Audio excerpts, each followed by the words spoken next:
अस्सलामु अलैकुम रहमतुल्लाहि व बरकातुहू। मैं मोहम्मद जावेद, सच की आवाज एनपीएस न्यूज। देखिए आज की ताजा खबर।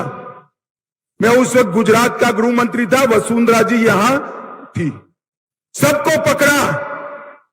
इनके एडवोकेट जनरल को फुर्सत ही नहीं है पैरवी करने के, और सारे से सारे लोग छूट गए। 50 लोगों को मारने वाले दहशतगर्द आतंकवादी आज निर्दोष छूट गए हैं और इनको शर्म नहीं आती है। और मुझे कहते हैं कि क्या किया कन्हैयालाल ने। अरे तुम्हें, आपको पहले शर्म आनी चाहिए। माताओं, भाइयों, बहनों, बताओ कन्हैयालाल को सुरक्षा किसने नहीं दी? जोर से बोलो, किसने नहीं दी? जोर से बोलो, किसने नहीं दी? मर गया तब तक किसकी पुलिस चुप रही? अरे आप तो पकड़ना भी नहीं चाहते थे, एनआईए ने पकड़ा। और झूठ मत बोलो गहलोत जी, चार्जशीट नहीं हुई है।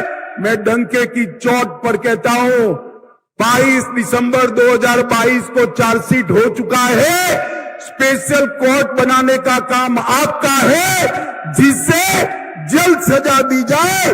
राजस्थान सरकार हाई कोर्ट को भरोसे में लेकर स्पेशल कोर्ट नहीं बनाती है, न तो आज तक कन्हैयालाल के दोषियों को